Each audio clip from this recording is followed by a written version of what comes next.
ఓం సమర్థ సద్గురు సాయినాథాయ నమః. పరిప్రశ్న 5వ అధ్యాయం ధర్మపరమైనవి. డి కృష్ణమూర్తి గారు ఒంగోలు నుండి ఇలా అడుగుతున్నారు. నిత్య కృత్య విధి నిర్వహణలో బాబా సూక్తులను అమలుపరచి యత్నిస్తూ మానవత్వంతో ప్రతి వారిలోనూ బాబా ఉన్నాడని ధర్మబద్ధంగా ఉండ యత్నిస్తే వ్యాపారంలో నష్టపడడం జరుగుతుంది.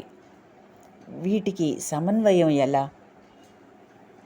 మాస్టర్ గారి జవాబు: రోగులకు మందు పథ్యం ఎలా ఇవ్వాలో అలానే మానవతా విలువలు ఎరుగని వారితో మనం వ్యవహరించేటప్పుడు వారిని సాధ్యమైనంత వరకు క్రమశిక్షణతో మనతో వ్యవహరించేలా చేయడానికి అవసరమైన యుక్తిని ఉపయోగించాలి.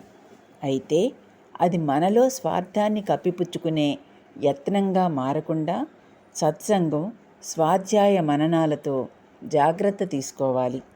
అందరిలో బాబాను చూసుకోవడానికి, ఈ రీతిని వ్యవహరించడానికి అప్పుడు వైరుధ్యం ఉండదు. ఈ విషయాన్ని మతం ఎందుకు, శ్రీ సాయి ప్రబోధామృతం అనే గ్రంథాలలో కూలంకషంగా చర్చించాను. వాటిలోని జీవిత తత్వం గురించిన అవగాహనను పొందనిదే ఈ రీతిని వ్యవహరించడం సాధ్యం కాదు. అట్టి వ్యవహారమే ధర్మం.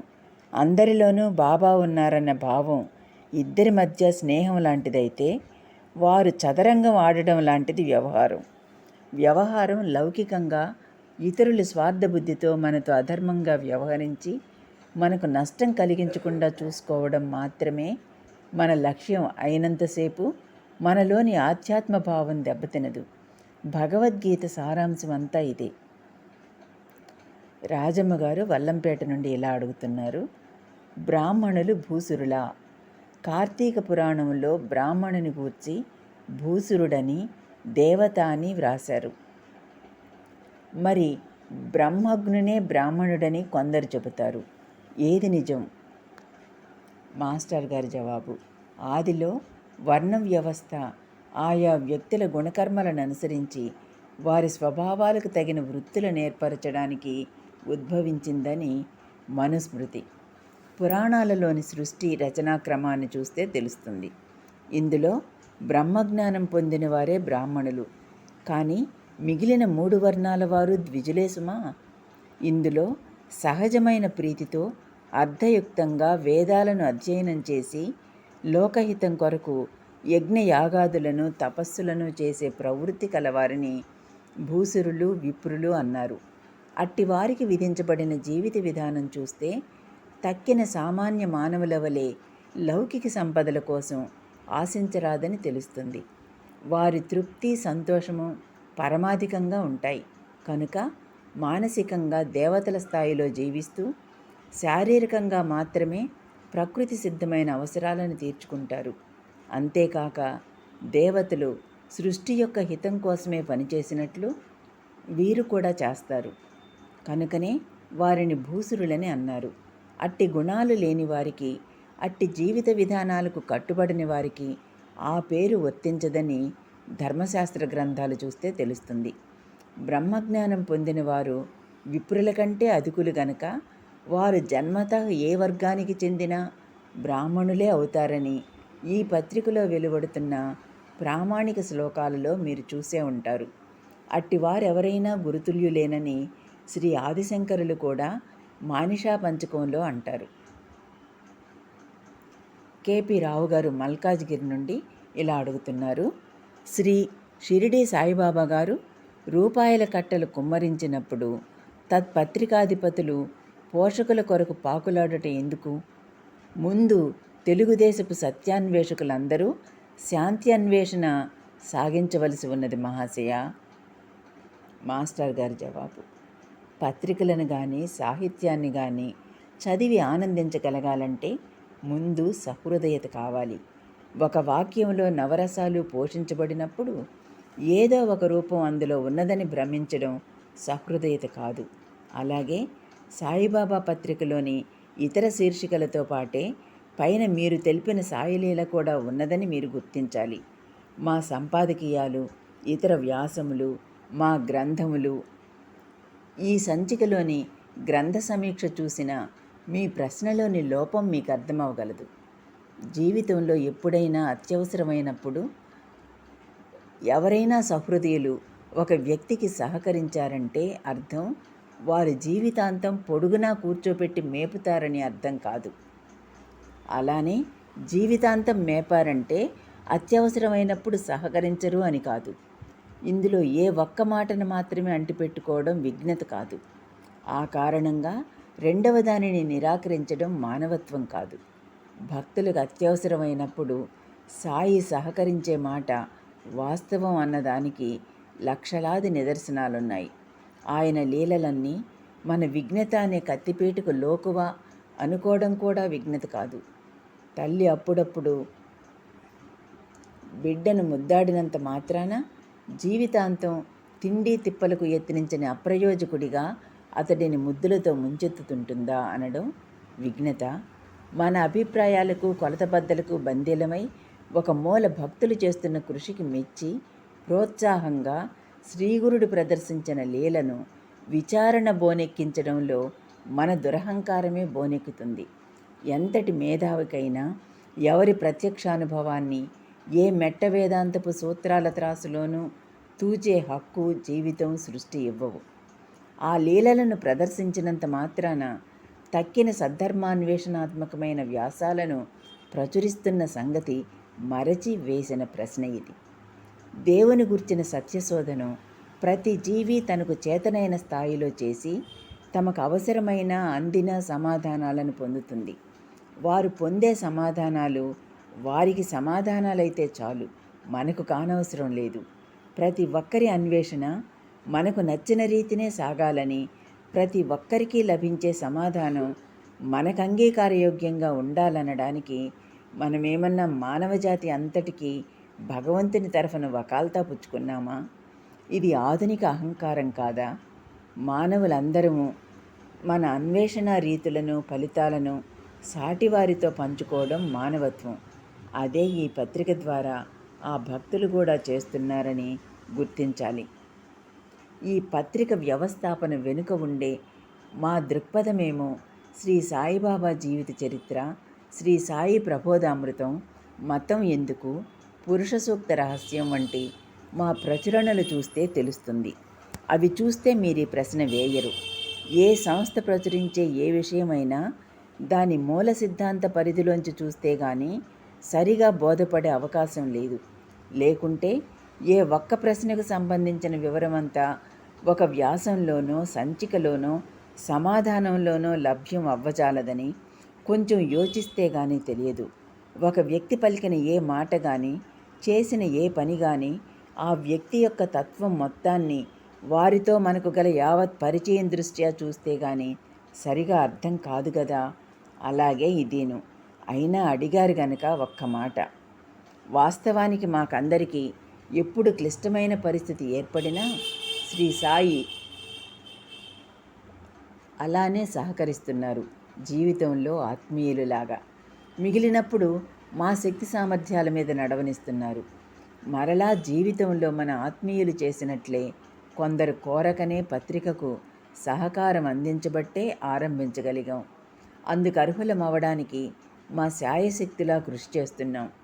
కేవలం సాయి ఒక్కరే అవసరమైన సహాయమల్లా మాకు అందిస్తుంటే పత్రిక ద్వారా అమూల్య విషయాలు అందుకునే చదువరులు మాతో సహకరించాలని, అసమర్థులుగా ఉండిపోరాదని సాయి సంకల్పం కనుక వారి సహకారాన్ని కూడా కోరి వారి ప్రాథమిక కర్తవ్యాన్ని వారికి గుర్తు చేయవలసిన మా బాధ్యతను నిర్వర్తించడానికే మేము అలా సహకారం కోరుతున్నామని గుర్తించండి.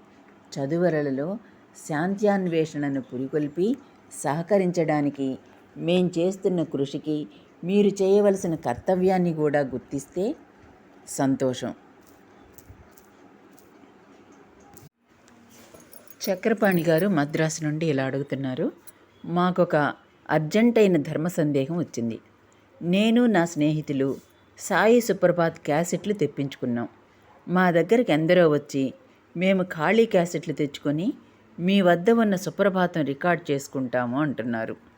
అది కూడా ఒక సేవే కదా. చేసుకోవచ్చంటారు వారు. నాకెందుకో అది అధర్మం అనిపిస్తుంది. కానీ ఎందుకనో వివరించలేకున్నాను. మాకు వెంటనే పత్రిక ద్వారా సమాధానం ఇవ్వగోరుతున్నాము. మాస్టర్ గారి జవాబు: ఎవరి సేవను ఉచితంగా తీసుకోకూడదు అన్నది సాయి చెప్పిన ముఖ్య ధర్మసూత్రం. చెట్టుకు నీరు, ఎరువు, కంచా వేసి కాయలు తీసుకుంటున్నాం. పశువుకు మేత వేసి సంరక్షించి పాలు తీసుకుంటాం. వ్యవసాయం చేసి పంట తీసుకుంటాం. అలానే సుప్రభాతాన్ని కూర్చి మాస్టర్ క్యాసెట్లు తయారు చేయడానికే ప్రచార సంస్థకి ఎంతో వ్యయ ప్రయాసలయ్యాయి. దీనిని తీసుకుని వినియోగించుకోగోరే వారందరూ ఆ కృషికి తగిన విలువ చెల్లించి దానిని పొందడం ధర్మం. సాయి చెప్పిన ఈ దివ్యదృష్టి సూత్రమైన ధర్మాన్ని ఉల్లంఘించాక ఇక అర్ధకామాలు కానీ మోక్షం కానీ సిద్ధించే ప్రసక్తే లేదు. కనుక ఉచితంగా క్యాసెట్లు రికార్డ్ చేసుకొనడం దొంగతనమవుతుంది. సాయి భక్తికి దొంగతనంగా వ్యక్తమవడం చాలా ఏహ్యం. సమాజానికి ధర్మ ప్రచార సాధనంగా ఎన్నో సంవత్సరాల కృషితో, ఎందరో భక్తుల త్యాగపూరితమైన సహకారంతో మరింతగా ధర్మ ప్రచారానికి దోహదమివ్వాలని రూపొందించబడిన క్యాసెట్ను కేవలం 10 లేక 20 రూపాయల కోసం కక్కుర్తిపడి ఉచితంగా రికార్డ్ చేసుకోవడం అంత అధర్మం మరొకటి ఉండదేమో. ప్రతి భక్తుడు కనీసం క్యాసెట్ విలువనైనా ప్రచార సంస్థకు విరాళంగా చెల్లించి తీసుకుంటే అంతటి వ్యయప్రయాసలతో కూడిన ధర్మకార్యానికి పూనుకున్న సంస్థకు దెబ్బ తగులకుండా చూసిన వారమవుతాం. అలా కాక ఆ కొద్దికి లోభించి ఉచితంగా రికార్డింగ్ చేసుకుంటే అది చౌర్యమే అవుతుంది. అది నిత్యము వింటున్నా మనలోని అధర్మ సంస్కారాలే బలపడతాయి. సాయి చెప్పిన ధర్మసూత్రాన్ని ఉల్లంఘించే దుష్ట సంస్కారాలే బలపడతాయి. ఇక సాయి భక్తులమై ఉండి చౌర్యంతో మన భక్తి పరాకాష్ఠ చెందకూడదు. ఉచితంగా సాటివారికి సుప్రభాతాన్ని లభించేలా చేయాలన్నది ధర్మమే కావచ్చు. కానీ దానికైన వ్యయప్రయాసలు ఇంకొకరివై వారు నష్టపోయేదిగా ఉండేది దానమవదు. మనింట్లో బియ్యం ఇంకొకరు దానం చేస్తే దానిని మనం హర్షిస్తామా? మనం శక్తి కొలది బియ్యం కొని దానం చేయాలి. ఆ కొనే ధనం కూడా ధర్మబద్ధమైనది కావాలి. అది కూడా అలా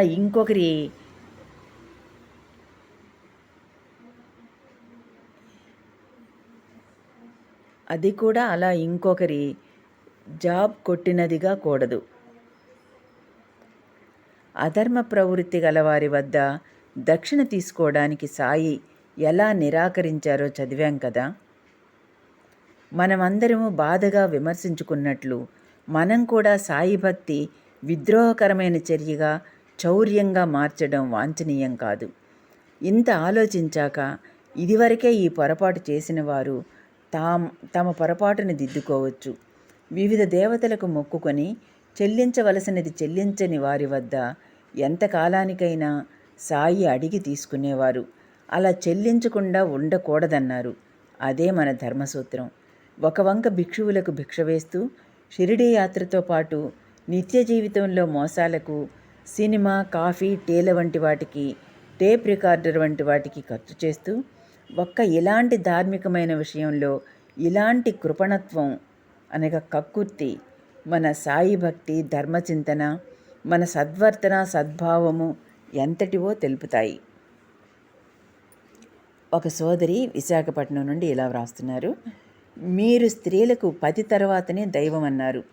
మీరన్నది సాధువర్తనులైన భర్తల విషయంలో నిజం కావచ్చు, కానీ మానవత్వమే లేక వర్తించేవారి విషయంలో అదెలా సమంజసం?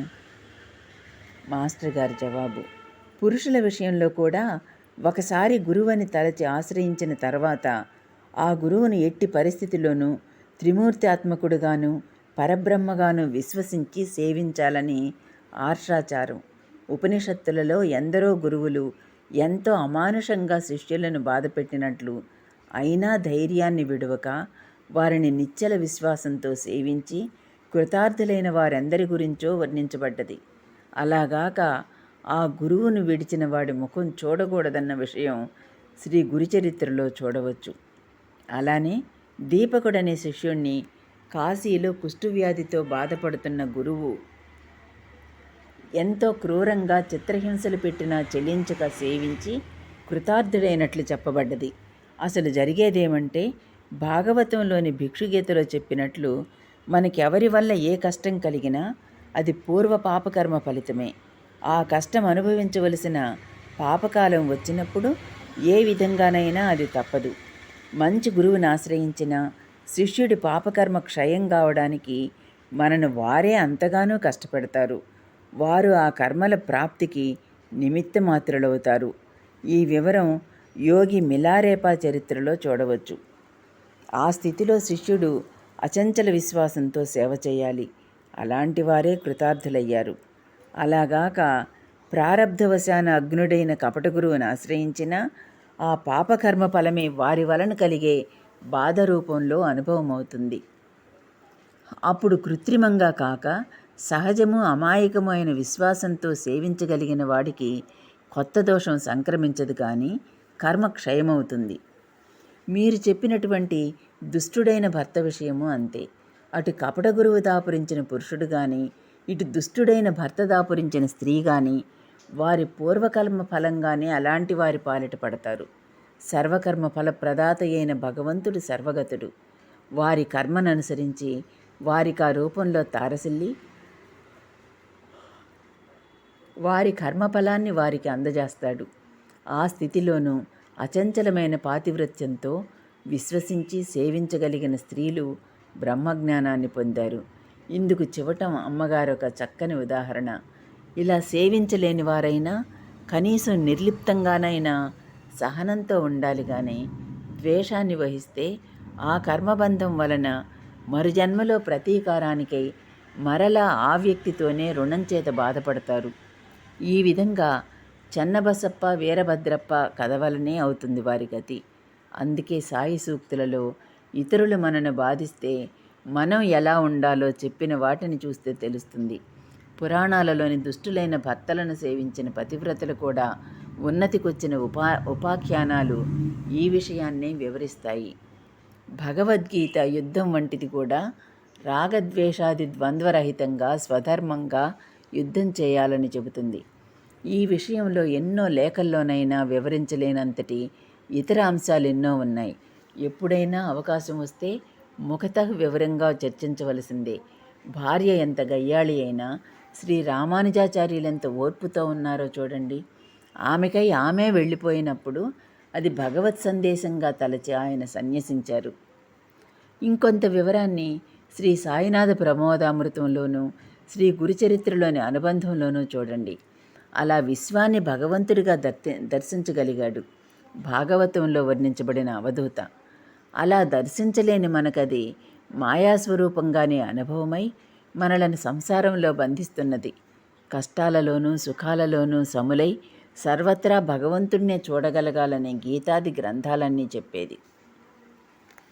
ఒక సోదరి రాజమండ్రి నుండి ఇలా అడుగుతున్నారు. నన్ను చిన్నప్పటి నుంచి మా బావకిచ్చి వివాహం చెయ్యాలనుకున్నారు. అతడే నా భర్త అన్న భావం నాలో నాటుకుపోయింది.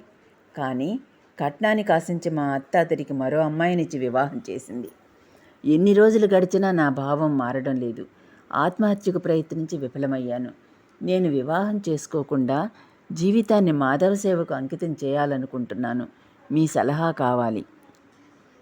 మాస్టర్ గారి జవాబు: పెద్దలు అవివేకంతో పిల్లల మనసులలో ఆశలు కల్పించడం, తర్వాత పరిస్థితులు అనుకూలించక పిల్లల జీవితాలు భగ్నమవడం చాలా దారుణం. నీ పరిస్థితి అర్థమైంది. నీ నిర్ణయం చాలా మంచిది. ధర్మమంతటికీ మూలం హృదయం. అది లోపించిన ధర్మం వంచన.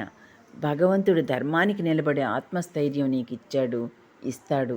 అయితే నీవు కూడా ఆలోచించవలసిన సూక్ష్మం ఒకటున్నది. నీకు ఈ భావం కలగడం పెద్దలు ముందు చూపు లేకుండా తొందరపడి ఆశలేర్పరుచుకుని నీకు కల్పించడం. అది వారి అజ్ఞానమే కానీ కుట్ర కాదు కదా. కాకుంటే మీ బావకు పూర్వజన్మ రుణానుబంధం వలన మరొక అమ్మాయితో వివాహమైంది. దానికి వారు కర్తలు కారు. మీ అత్తైనా ఆ కర్మసూత్రానికి పనిముట్టు మాత్రమే. అతడిని ఆమె గర్భాన జన్మింపచేసినది రుణానుబంధమే. ఆమె వైపు నుంచి చూస్తే ప్రతి తల్లిలాగే తన కొడుకుకు అంత ఆర్థిక ఉన్నతిని కోరిందే కానీ మరేమన్నది. అలాగాక మీ మీద అయిష్టంతో కూడా అలా చేసిందనుకుందాం. అలాంటి అయిష్టం కూడా పూర్వ రుణానుసంబంధం వలననే కలుగుతుంది. కనుక మానవులెవరూ కర్తలని భ్రమించి వారిపై మనసులో ద్వేషం పెట్టుకోవద్దు. అందువలన మన మనస్సు మలినమై వారిపై పగ తీర్చుకోవడానికి మరలా జన్మించేలా చేస్తాయి. దాని పర్యవసానంగా ఆ పై జన్మలో నిష్కారణంగా మనం వారి చేత హింసించబడాలి. ఆ వలయానికి అంతం లేదు. ఇంకా ఇంకా దుఃఖ వలయాల సుడిగుండంలోకి జీవులు లాగబడతాయి. దానినే మాయా అంటారు. ద్వేషం ఒక మాయాబంధం అయితే మమకారం మరొక బంధం. ఒకే అజ్ఞానమనే కాసు యొక్క బొమ్మ బొరుసు ఇవి. పోనీ నీ బాధకు భగవంతుడి కారణం అందామా అంటే ఆయనకు మనపై పగ ఎందుకు? అపారమైన ప్రేమ ఉంటుంది. అందుకే ఆయన మనకు యోచనా శక్తి, వివేకము ఇచ్చారు. మనకు తెలియనివి తెలిపే శ్రీ సాయిబాబా, రామకృష్ణ పరమహంస, మహమ్మద్, బుద్ధుడు వంటి మహాత్ములను పంపాడు. వారి ద్వారా భగవద్గీత, బైబిల్, ఖురాను వంటి గ్రంథాలనిచ్చాడు. వీటిని లెక్క చేయక మన ఇష్టాలలో తగులుకొని కల్పించుకున్న రుణానుబంధానికి ఆయనేం చేస్తాడు? పోనీ విడిపించకూడదా అంటే ముందుగా టీచర్ ఎంతైనా మన పట్ల అధిక శ్రద్ధగా చదివించగలడు, కానీ మార్కులు అన్యాయంగా వేసి మనను కృతార్థులను చేయకూడదు కదా. అలా కొందరికే చేస్తే తక్కిన అందరి పట్ల ద్రోహి అవుతాడు ఆయన. అందరి పట్ల ఆయన అలానే చేస్తే ఇక పిల్లలు చదివి బుద్ధి వికాసం చెందేదెప్పుడు? ఎలా? పిల్లల మనసులు హింసించి వారు స్వతంత్రులు, ఉత్తములు కావాలన్నది ఆయన సృష్టి యొక్క ఇతివృత్తం.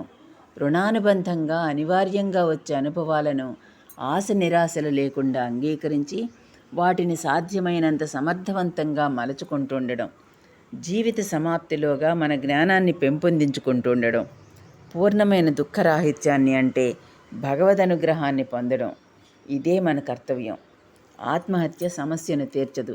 శ్రీ సాయిబాబా జీవిత చరిత్ర, శ్రీ స్వామి సమర్థ చరిత్రలకు తోడు అవధూత చెమటమమ్మ చరిత్ర చదువు. ఎందరెందరి జీవితానుభవాలను చూస్తే మనకెన్నో తెలుస్తాయి. అసలైన విద్య అది. ఆత్మహత్యతో సమస్యను తప్పుకోజూస్తే, పరీక్ష వ్రాయలేక ప్రశ్నాపత్రంతో పారిపోజూసిన విద్యార్థిలా, న్యాయబద్ధంగా విధించబడిన శిక్షను తప్పించుకోజూసిన నేరస్తునిలా మరలా జన్మించి ఈ బాధను అనుభవించే తీరాలి. సరిగదా?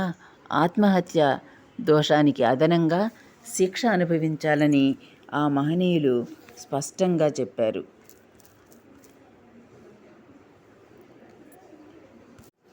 నిజానికి మన శరీర మనస్సులు మనకు చెందవు. మనం సృష్టించలేదు. వాటి భయ పరిమాణాన్ని ఆపలేం. ఒకనాటికి మృతి చెందకుండా కాపాడలేం. అవి ఒక స్థాయిలో రుణానుబంధానికి చెందినవి. ప్రవాహం చేత అలలవలే రుణానుబంధం చేత ఆయా అనుభవాలను పొందే తీరాలి. మరొకలా చూస్తే దైవం మనకిచ్చిన తెప్ప తెడ్లు లాంటివి. ఈ అజ్ఞాన సముద్రాన్ని దాటి శాశ్వతమైన ఈ ఆనందరూపుడైన ఆయనను చేరడానికి ఇవ్వబడ్డాయి. ఆ పని చేయక మనం వాటితో ఆడుకోవడం మొదలు పెడతాం. మన అవివేక పర్యవసానాలే మనను దండిస్తాయి. కనుక ఆలోచిస్తే గత సంఘటనలకు భావాలుగా, స్మృతులుగా తప్ప వాస్తవికత లేదు.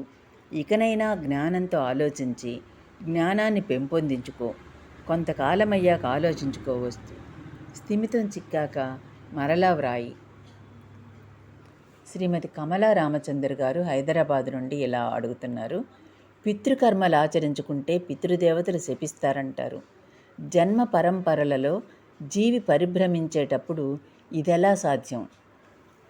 మాస్టర్ గారి జవాబు: పితృదేవతలంటే చనిపోయిన మన పెద్దలని మాత్రమే కాదు, సృష్టిలోని నానాత్వంలో లోకాలు అంతర్భాగమే. అప్పుడు లోకాధిపతులు కూడా ఇప్పటి జనులెంత వాస్తవమైన వారో అంతే వాస్తవం. పితృలోకానికి అధిదేవతలు పితృదేవతలు. సృష్టి మొత్తం ప్రతి జీవి, దేవత తక్కిన జీవులన్నింటికీ ఏదో ఒక రీతిని ఉపయోగపడతారని, సహకరిస్తారని యజ్ఞం అనే భావం సూచిస్తుంది. అప్పుడు మన పూర్వీకుల ఆత్మలు మరణానంతరం చేరే లోకాలలో ఒకటి పితృలోకం. అక్కడ మన కర్మఫలాలు కొన్ని అనుభవం అవుతాయి. అందుకు సహకరించే దేవతలకు మనం రుణపడి ఉంటాం. వారికి కృతజ్ఞతాపూర్వకంగా మనం చేసే పూజలే పితృకర్మలు. సృష్టిలోని వివిధ ప్రకృతి శక్తుల రూపులైన దేవతల పట్ల మనం కృతజ్ఞులంగా ఉండడమే ధర్మమే. లేనిది కృతజ్ఞతే. దానికి ఫలం ఉంటుంది. దానినే శపించడం అంటారు. నిప్పుతో అలక్ష్యంగా వ్యవహరిస్తే చేయి కాలినట్లు. అయితే భావమెరిగి నిజమైన ప్రీతితో చేసిన ఆరాధనే అంగీకారం అవుతుంది. మనం ఈ రోజుల్లో చేసేవి పితృకర్మలే కావు, వాటి ప్రయోజనం ఒక్కటే. ఏనాటికైనా మనకు వాటి విషయమై జిజ్ఞాస కలిగేందుకు ఉపకరిస్తాయి. మన విధులను నిర్వర్తించాలన్న సత్యాన్ని ఏదో ఒక స్థాయిలో అవి మేల్కొల్పుతాయి. ఆర్ భారతీదేవి చీరాల నుండి ఇలా రాస్తున్నారు. మహనీయులు నిర్యాణం చెందిన తర్వాత వారి శరీరం పవిత్రమైనదేనా? మాస్టర్ గారి జవాబు: మహనీయులు మరణించాక కూడా వారి దేహాలు పరమ పవిత్రమైనవి. అందుకే జీవన్ముక్తుల దేహాలను దహనం చేయక సమాధి చేసి దానిని పరమ పవిత్రంగా పూజించడం అన్నది అన్ని మతాల ఆచారంగా ఉన్నది. ఇది కేవలం ఒక విశ్వాసం మాత్రమే కాదు, ఆ సన్నిధిలో మానవుని ప్రార్థనలు, భగవంతుని నుండి అనుగ్రహాన్ని త్వరగా పొందుతామన్నది నిస్సందేహం. అన్ని మతాలకు చెందిన వేలాది ప్రజల అనుభవం కూడా. కొన్ని శతాబ్దాల క్రింద పరమపదించిన మహనీయుల సమాధుల వద్ద శ్రీ వీరబ్రహ్మేంద్ర స్వామి, మంత్రాలయ రాఘవేంద్రుల సమాధి, నాగూర్వల్లి సమాధి, ఇలా ఎన్నో వివిధ ఆధ్యాత్మిక సాంప్రదాయాలలో ఆ సన్నిధిలో సాధకులు తీవ్ర సాధనలు, ప్రత్యేక భగవదాదేశం పొంది దాని సహాయంతో వారు కూడా పూర్ణపురుషులుగా రూపొందిన విషయం చరిత్రలో చూడవచ్చు. ఏదో ఒక శుభ సమయంలో ప్రాణప్రతిష్ఠ, యంత్రప్రతిష్ఠలతో మానవులు మలచిన విగ్రహాలు శక్తివంతాలవుతాయని శాస్త్రం చెబుతుంటే, జీవితాంతము భగవద్ధ్యానంతో అణువణువు పవిత్రమై వారు అనుభవించిన భగవదైక్యంలో పరమపావనమైన మహనీయుల సమాధులు చిరకాలం శక్తివంతాలవడంలో ఆశ్చర్యమేమున్నది? ఎందరో అవిశ్వాసులకు కూడా పరివర్తన కలిగించగలిగిన ప్రభావం అక్కడ ప్రకటమైన ఉదంతాలెన్నో. జీవి మురళీమోహన్ రావు గారు అనంతపురం నుండి ఇలా అడుగుతున్నారు. బాబాకు అన్నముడుగుతున్న గంగాళంలో చేయి పెట్టినప్పుడు బాధ కలగనిది, ఒక కమ్మరివాని బిడ్డను కొలిమి నుండి రక్షించడానికి ధునిలో చేయి పెట్టినప్పుడు ఎందుకు కాలింది? మాస్టర్ గారి జవాబు: చేయి కాలకపోవడం సాయిబాబా యొక్క సహజ స్థితి. కొలిమిలో పడిన బిడ్డ అనుభవించి తీరవలసిన ప్రారబ్ధాన్ని అతని బదులు బాబా అనుభవిస్తేనే అతడికి తొలుగుతుంది కనుక వారే తమ చేయి కాలనిచ్చారు. అంతటి రక్షణ వారి నుండి పొందగలగడానికి తగినట్లు ఉత్తమంగా అతడు గత జన్మలలో బాబాను సేవించి ఉంటాడు.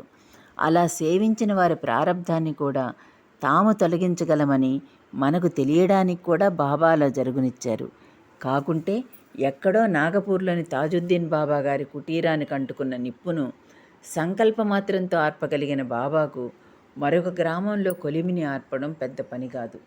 తల్లి దగ్గర ప్రేమతో పాలు త్రాగే బదులు రొమ్ము కొరికి నెత్తురు చూసే నేటి మానవులకు తమను శ్రద్ధగా సేవిస్తే మనం అనుభవించి తీరవలసిన బాధలను తాననుభవించైనా మనకు విడుదల ఇవ్వడానికి తాము సంసిద్ధులమని చెప్పడానికే బాబా అలా చేశారు. ఎంవి అప్పారావు గారు బసంత్ నగర్ నుండి ఇలా అడుగుతున్నారు. క్రైస్తవంలో పునర్జన్మ లేదు. ఆ మతంలో క్రీస్తు పునరుద్ధానం మరియు తీర్పు దినం ప్రధాన అంశాలు. హిందూ మతంలో కానీ బాబా బోధలో కానీ పాప ప్రక్షాళనం చేసుకోవాలన్న భావం అంత స్పష్టంగా చెప్పబడలేదు. అన్ని మతాలు ఒకటే ఎలా అవుతాయి? మాస్టర్ గారి జవాబు: మత గ్రంథాలే కాక మతాల చరిత్ర కూడా ఎంతో నిశితంగా విస్తారంగా ఎవరూ చదవకపోవడం వలననే ఇలాంటి సందేహాలు కలుగుతాయి. అవి సరిగా చదవని నకిలీ పండితులు ధనము కీర్తులను మాత్రమే ఆశించి ఆధ్యాత్మ ప్రచారానికి పూనుకుంటున్న నకిలీ గురువులు స్వాముల వలన ఇట్టి అపోహలు బలపడుతున్నాయి. యేసు మరణించిన ఎంతో కాలానికి ఆయన గురించి వ్యాపించిన కథల స్మృతుల నుండి కొన్నింటిని కూర్చి నేటి బైబిల్లోని కొత్త నిబంధన రూపొందించబడింది. ఆ స్మృతులలో యేసు పునర్జన్మల గురించి చెప్పిన సందర్భాలు ఎన్నో ఉన్నాయి. అంతేకాదు, యూదు మతంలో వర్ణ వ్యవస్థ ఉండేది. అగ్రవర్ణస్థులైన యూదులకు మాత్రమే బోధించబడిన ఆర్షధర్మాలలో పునర్జన్మ కూడా ఒకటని ఇటీవల కనుగొన్నారు. కానీ కొత్త నిబంధనలను కూర్చిన పండితులు పునర్జన్మ గురించిన బోధలను తొలగించుకున్నారు. నేడు పాశ్చాత్య దేశాలలో కూడా కొందరికి పూర్వజన్మ స్మృతులు కలగడం వలన ఆ దేశాలలోని యువతరానికి క్రైస్తవంపై విశ్వాసం తొలగి హిందూ ధర్మంపై మక్కువ కలుగుతున్నది. హరే కృష్ణ ఉద్యమం వంటివి పెరిగిపోతున్నాయి. హిందూ, బౌద్ధ, జైన, ఇస్లాం మొదలైన మతాలన్నింటికీ ధర్మం ప్రధానం. ధర్మంలో ప్రాయశ్చిత్తం ప్రధానం. ఈ జన్మలో చేసిన పాపాలకు ప్రాయశ్చిత్తం చెంది తన తప్పు పండిత సభలో ఒప్పుకొని ప్రాయశ్చిత్తం చేసుకోవడం ప్రతి వారికి తప్పనిసరి. గత జన్మలలో చేసుకున్న వాటిని కొంతవరకు దానం, ప్రాయశ్చిత్తం, తపస్సులతో తొలగించుకోవచ్చును. కొంత అనివార్యంగా అనుభవించి తీరాలి. ఇదంతా పాపక్షాళనమే కదా. పాపపు తలంపులు ముందు కలగకుండా చూసుకోవడం కోసం సంస్కారము, ధర్మాచరణ, సత్సాంగత్యం చెప్పారు. ఒక విధంగా చెప్పాలంటే పాప ప్రక్షాళనం గురించి ఈ మతాలలో చెప్పినంతగా క్రైస్తవంలో చెప్పలేదు. ఆదిమానవులు చేసిన అతిక్రమణ వలన మానవజాతి అంతటికీ పాపము, దుఃఖము, మరణము సంక్రమించాయని, వాటి నుండి తన ఆత్మ బలిదానం వలన మానవజాతిని యేసు రక్షించాడని క్రైస్తవ మతం చెబుతుంది. కానీ ఈనాటికి మానవులకు అవి తప్పడం లేదంటే ఆయనను విశ్వసించిన వారికి మాత్రమే ఆయన రక్షణ లభిస్తుందంటారు. ఆయన విశ్వసించని వారందరూ పాపులని క్రైస్తవ ప్రచారకులు చెబుతున్నారు. అప్పుడు వారినే కదా ఆయన రక్షించాల్సింది. అసలు క్రీస్తు వచ్చింది వీటిని అతిక్రమించడం ఎలాగో మానవులకు తెలపడానికి. తాము చెప్పినవి అనుసరించిన వారు మాత్రమే రక్షించబడతారని మత్తయి సువార్తలోని కొండమీది ప్రవచనంలో ఆయన చెప్పారు. ఆయన చెప్పిన సూత్రాలు అన్ని మతాలలోనూ ఉన్నవే. మన మతంలో వలనే ఏమీ చదవకనే, అర్థం చేసుకొనకనే, డబ్బు, ఉద్యోగం, రాజకీయ బలం కోసం గుడ్డిగా మత ప్రచారం చేసేవారి వలన ఈ వ్యాఖ్యానాలు మరుగుపడ్డాయి. శాస్త్రాలు ఎన్నటికీ అబద్ధం కావు. వాటికి పనికిమాలిన అర్థం తీసుకొని తికమక పడేది నీవే అని నానా చందోర్కరునితో సాయిబాబా చెప్పిన వాక్యం అన్ని మతాల వారికి నిత్య సత్యం. సాయి వంటి మహనీయుల వల్ల మాత్రమే సర్వమతాలకు మూలమైన వాస్తవాలు తెలుసుకోవడం సాధ్యం.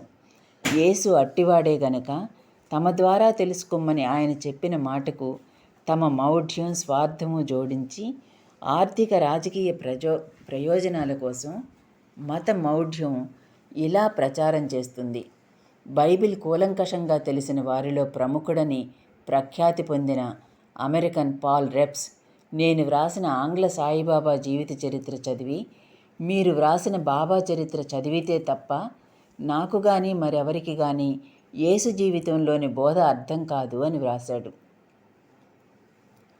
పివి రామారావు గారు రాజమండ్రి నుండి ఇలా అడుగుతున్నారు. కొందరు సాయి, అక్కలకోట స్వామి వంటి వారు చెప్పేది ప్రామాణికం కాదని, శృతులే ప్రమాణమని అంటున్నారు. మీ సమాధానం ఏమిటి?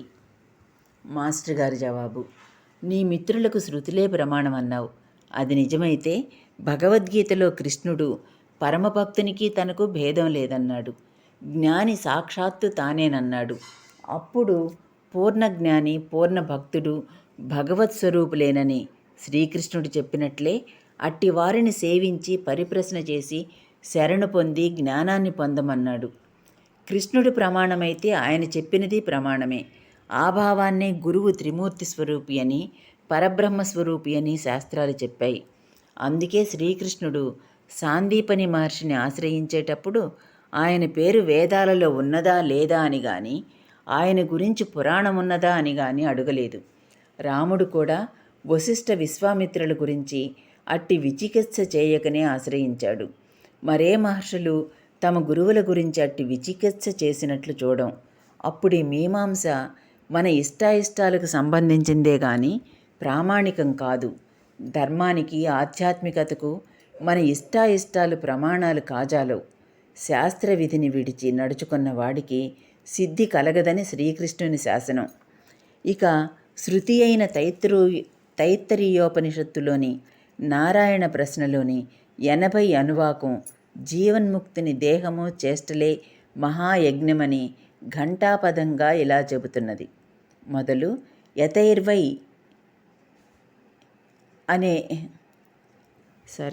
మూలం తస్వైవం విదుషో మొదలు యతైర్వై అనే 4వ మంత్రం వరకు అతని ఆత్మయే యజమానుడు, శ్రద్ధయే అతని పత్ని, శరీరం యుద్ధము, వరుసువేది రోమములు, దర్భలు, శిఖవేదము, హృదయం రూపము, కామం ఆజ్యము, కోపం పశువు, తపస్సే అగ్ని, దమమే దక్షిణ, వాక్కే హూత, ప్రాణమే ఉద్గాత, నేత్రమే అథర్వుడు,